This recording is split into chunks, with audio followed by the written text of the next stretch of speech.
बताइए, धन प्राप्त करने के लिए, नाम इज्जत कमाने के लिए, खूब पैसा कमाने के लिए क्या करना चाहिए?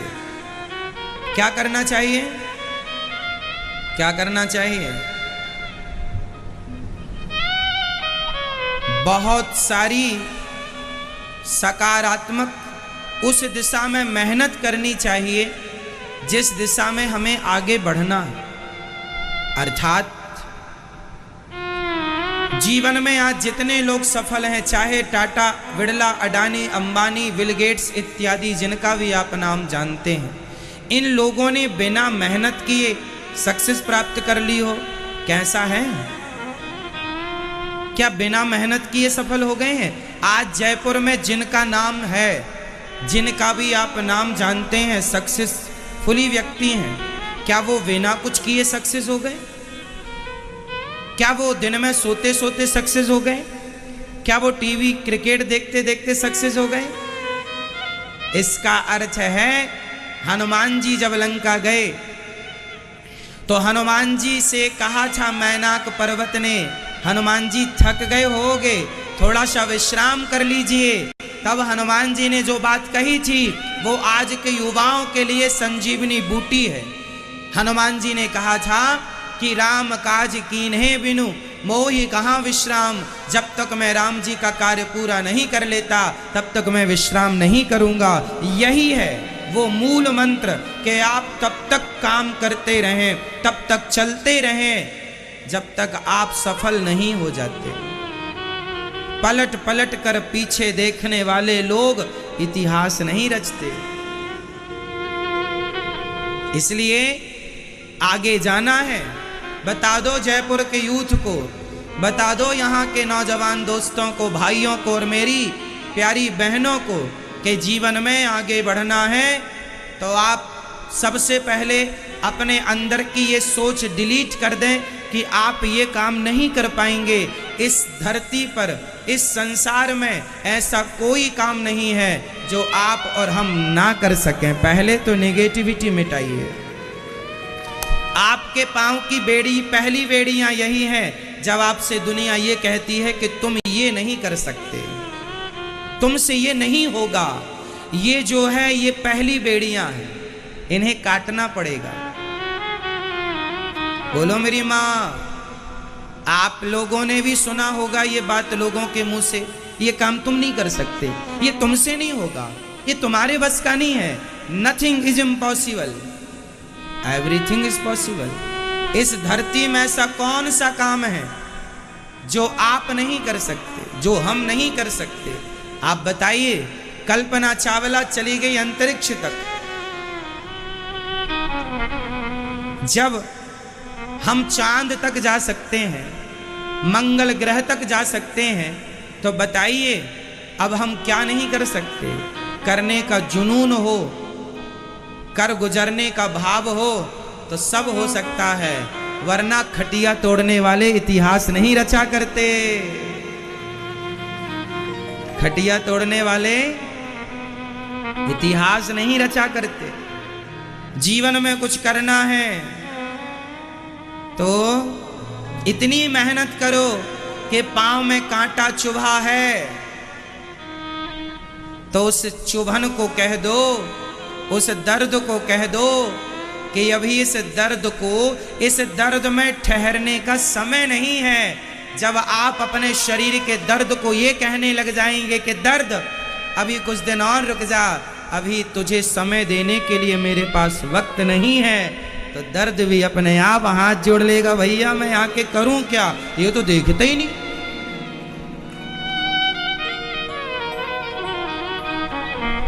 गर्मी कब गुजर गई पता ना चला, सर्दी कब गुजर गई पता ना चला, बारिश कब गुजर गई पता ना चला। जीवन में जो सक्सेस हैं उनसे पूछ लो कि ये कौन सा मौसम चल रहा है, उन्हें पता ही नहीं कि मौसम कौन सा है, क्योंकि वो मौसम के हिसाब से नहीं, वो अपनी जिंदगी अपने हिसाब से जीते हैं। हमारे लिए तो हर दिन सावन भादो है, हम मान लें। आपका सावन साल में एक बार आता है, अपना सावन 24 घंटे 12 महीने रहता है। आपकी दीपावली साल में एक बार होती है, अपनी दीपावली 365 दिन होती है। आपकी होली एक दिन होती है, अपनी होली 12 महीने। कब खेलना है बताओ? आई एम रेडी, है ना? तो जीवन में आपको आगे जाना है, सक्सेस होना है, तो उसके कुछ फॉर्मूले हैं। कि पहला फॉर्मूला तो यही है कि आप थके ना, आप अपने लक्ष्य को प्राप्त करने के पहले पलट कर देखें ना, जमाने की वो बातें सुने ना जो आपको रोक रही हैं। फिर देखो आप सफल हो जाएंगे। आज हमारे देश का यूथ क्या कर रहा है? आपने दुनिया के किसी दूसरे देशों में 2020 ना देखा होगा। हमारे भारत के अतिरिक्त दुनिया के किसी देश में 2020 नहीं होता। क्रिकेट मैच होता है? नहीं होता। क्यों नहीं होता? और होता भी होगा तो वहां लोग बेवकूफ होंगे, इसलिए होता होगा। आज मैं आपसे एक छोटा सा सवाल करूंगा, बताइए हमारे देश में सबसे ज्यादा क्रिकेट कौन देखता है? नौजवान लोग, हाँ या ना? हमारे देश में सबसे ज्यादा क्रिकेट कौन देखता है? नौजवान बच्चे। अब मुझे आप एक प्रश्न का उत्तर दो कि ये बच्चों का समय क्रिकेट देखने का है या अपने आप को सफल बनाने का है? बोलो।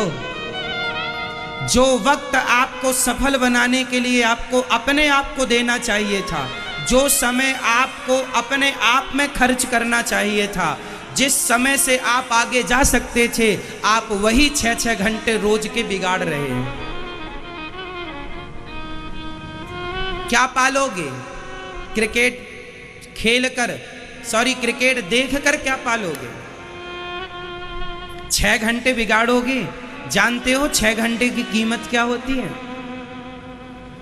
6 घंटे की कीमत क्या होती है? एक बार बिल गेट्स जा रहे थे तो बिल गेट्स के पॉकेट से $50,000 गिर गए। बिल्कुल सत्य घटना कह रहा हूं, जो मैंने उनके इंटरव्यू में सुनी, लोगों के द्वारा भी कही गई ये बात थी। एक बार बिल गेट्स जा रहे थे तो उनके पॉकेट से कुछ निकाला होगा तो $50,000 जमीन पर गिर गए और रबर नहीं लगी थी, तो वो $50,000 बिखर गए और हवा चली हल्की सी तो $50,000 रुपए उड़ गए। आसपास ही उड़े, बहुत दूर नहीं। तो बिल गेट्स ने वो बिखरे हुए पैसे छोड़कर वो जाने लगा आगे। तो लोगों ने कहा, सर आपके $50,000 गिर गए हैं, उठा तो लीजिए। बिल गेट्स ने कहा, जितना समय मैं इन्हें उठाने में लगाऊंगा उतने समय में $1,00,000 कमा लूंगा। इसका अर्थ क्या है? इसका अर्थ ये नहीं कि आप पैसों की कदर ना करें, आप इसे नेगेटिव ना लीजिएगा।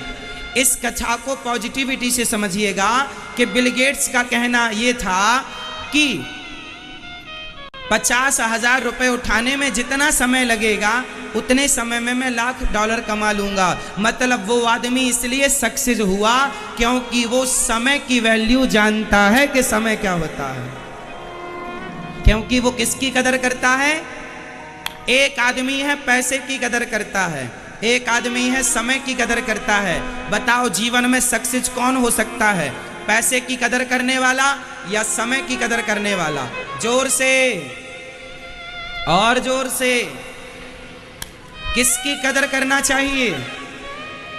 बोलो। पैसा कीमती होता है या समय? इसलिए बिल गेट्स इस धरती में सबसे अमीर व्यक्ति है। क्यों?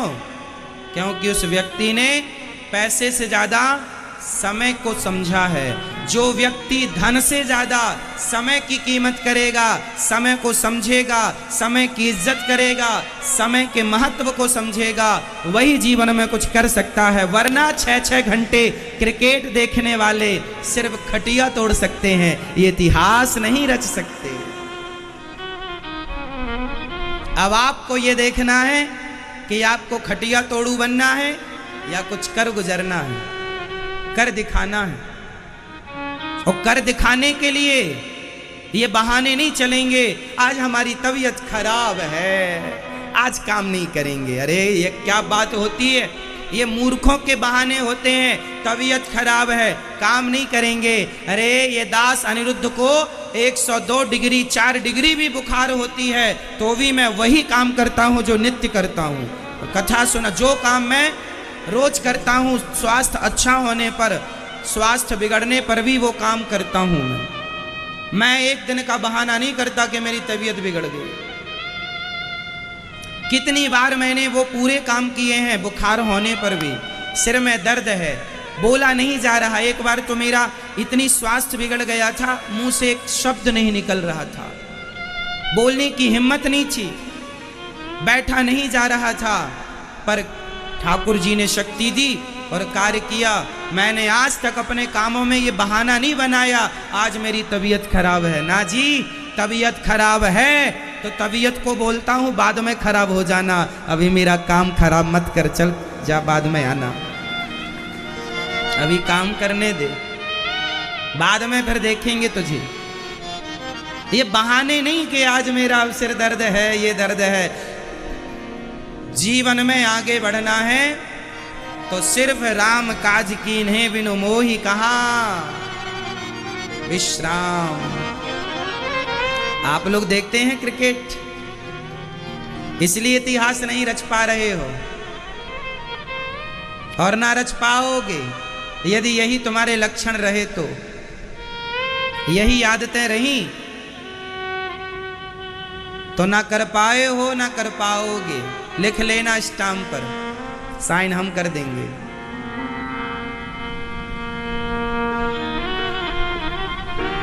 क्यों जी? सही है। जीवन में जो सक्सेस हो चुका है उसके पास जाकर बैठो और उससे पूछो कि सक्सेस होने के लिए एक दिन में कोई सक्सेस नहीं होता, और एक दिन में किसी को सफलता मिल भी गई तो याद रखना वो सफलता टिकाऊ नहीं होती।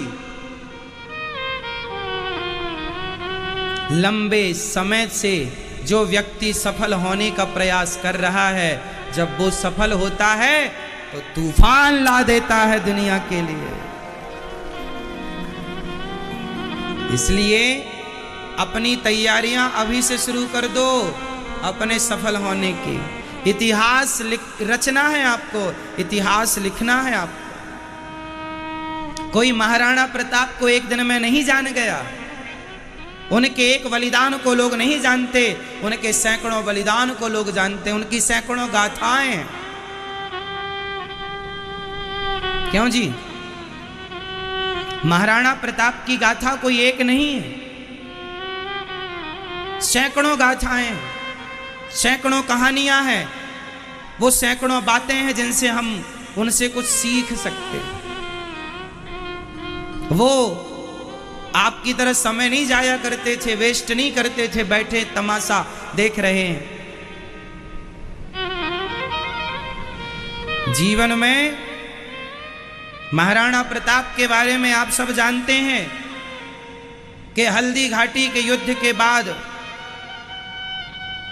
जब उनकी सेना कमजोर पड़ने लगी तो वो जंगल चले गए और जंगलों में जाकर के घास की रोटी खाई है, कंदमूल फल खा करके जंगली सेना तैयार की है, और जंगली सेना तैयार करके फिर एक बार हौसला लेकर के फिर दुश्मनों से लोहा लिया है। तो ये क्या है? जीवन में देखो, जीवन में एक व्यक्ति होता है हार जाता है, और एक व्यक्ति वो है जो हारने का नाम ही नहीं लेता। अच्छा बताओ, असफल किसे कहते हैं? असफल व्यक्ति की परिभाषा बताइए, फटाफट बताइए। आपकी जरा सी परिभाषा के लिए समय जाया नहीं करूंगा मैं। बताइए, असफल व्यक्ति की परिभाषा क्या है? जोर से। जो व्यक्ति सफल होने के प्रयास जिसने छोड़ दिए हैं, जिस व्यक्ति ने सफल होने का प्रयास छोड़ दिया है उसे आप असफल कहिए, और जो 100 बार असफल होकर भी यदि सफल होने का प्रयास कर रहा है आप उसे असफल व्यक्ति नहीं कह सकते। 100 बार असफल होने पर 101वीं बार जो सफल होने का प्रयास कर रहा है आप उसे असफल कैसे कह सकते हैं? असफल वो हैं जिन्होंने सफल होने के प्रयास छोड़ दिए। इसलिए आप क्या हैं? सफल होने की कोशिश है या कोशिश ही छूट गई है? वो उम्मीद ना छोड़िएगा, वो कोशिश ना छोड़िएगा, वो पॉजिटिविटी ना छोड़िएगा, वो अपनी सकारात्मकता ना छोड़िएगा। 100 बार हार कर इंसान एक बार जीत जाता है, और एक बार जीत गया तो 100 बार की हार ही उसे जिता देती है। इसलिए विश्वास भगवान पर रखिएगा और कर्मशील व्यक्ति बनिएगा, कर्म करते रहिएगा। कर्म ना करने वाले से कर्म करने वाला श्रेष्ठ होता है। एक बात बताइए, एक पढ़ा लिखा इंजीनियर टॉप किया हुआ लड़का कुछ नहीं करता। जयपुर में एक पढ़ा लिखा टॉप बच्चा हर सब्जेक्ट में टॉप किया, बड़ा नाम बड़ी इज्जत शिक्षा के क्षेत्र में बनाई, टॉपर है, पर वो कुछ नहीं करता। और इसी जयपुर में एक वो आदमी है जो कम पढ़ा लिखा है पर वो सोचता है कि मैं खाली ना बैठूं, कुछ करूं, तो वो कुछ करता है। छोटा सा बिजनेस ही स्टार्ट कर लिया उसने, कुछ भी XYZ कुछ भी कर लिया। तो एक कम पढ़ा लिखा है पर कुछ कर रहा है, और एक ज्यादा पढ़ा लिखा है पर कुछ कर नहीं रहा है। तो बताइए, कर्म ना करने वाले से कर्म करने वाला श्रेष्ठ है या नहीं? बताओ। कई लोग तो इसलिए काम नहीं करते, अरे मैं तो ज्यादा पढ़ा लिखा हूं, मैं ये नौकरी क्यों करूं? अरे जब आप ज्यादा ही पढ़े लिखे हैं तो नौकरी ही क्यों करना, नौकरी लेना ही क्यों? आप तो पढ़े लिखे हैं, नौकरियां देने वाले बन जाओ ना। नौकरियां लेने वाले में उनको रहने दो जो कम पढ़े लिखे हैं।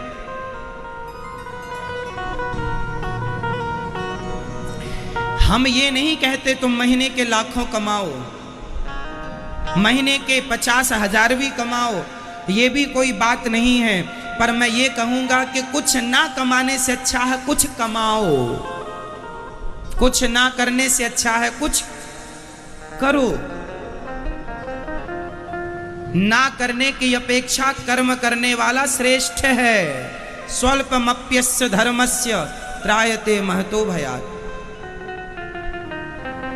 कुछ ना करने की अपेक्षा कुछ करना श्रेष्ठ है।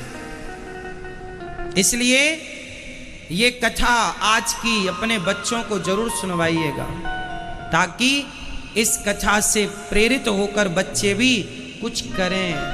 और जीवन में सक्सेस वही है, सफल वही है जो सफल होकर भी अन्य सफलताओं का प्रयास करता रहता है। ये नहीं कि सक्सेसफुल हो गए, हम सफल हो गए, अब छोड़ दो, अब कुछ नहीं ना। आप प्लस हैं, माइनस होना स्टार्ट हो जाएंगे यदि आपने छोड़ दिया प्रयास। तो सफल, देखो सक्सेस हो जाना बड़ी बात नहीं है, सफल हो जाना बड़ी बात नहीं है, उस सफलता को बनाए रखना, उस सफलता को मेंटेन करना, ये बड़ी बात है। सफल हो जाना बड़ी बात नहीं है। सफल बहुत लोग हो गए पर वो सफलता को मेंटेन ना कर पाए, वो सफलता को मेंटेन ना कर पाए, इसलिए प्लस थे माइनस हो गए। तो सक्सेस हो जाना बड़ी बात नहीं है, बनाए रखो उस स्थिति को। और ये सारी चीजें कैसे होंगी? पॉजिटिविटी से। इसलिए कहता हूं कथाएं सुना करो, कथाएं सुनने से ही ये सकारात्मकता आएगी। हमारे राम जी कितने पॉजिटिव हैं। रावण ले गया माता सीता को, चलो मैं राम जी की पॉजिटिविटी समझाता हूं।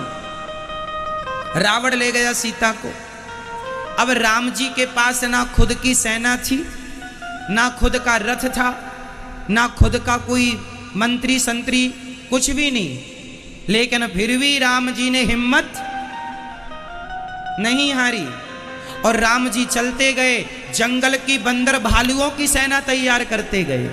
किसको जोड़ते गए? जबकि राम जी एक आवाज लगा देते तो अयोध्या की सेना आ जाती, ससुराल पक्ष की सेना आ जाती, जनकपुर की सेना।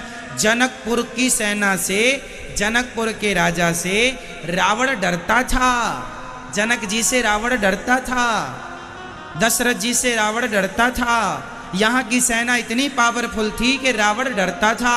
रावण पंगा नहीं लेता था इन लोगों से, ना जनकपुर से ना तो अयोध्या से।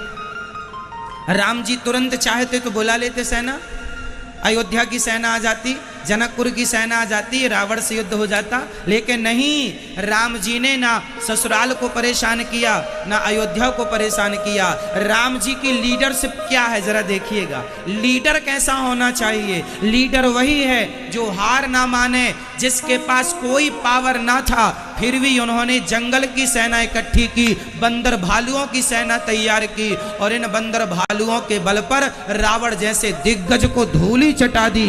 ये राम जी का देखो नेतृत्व था।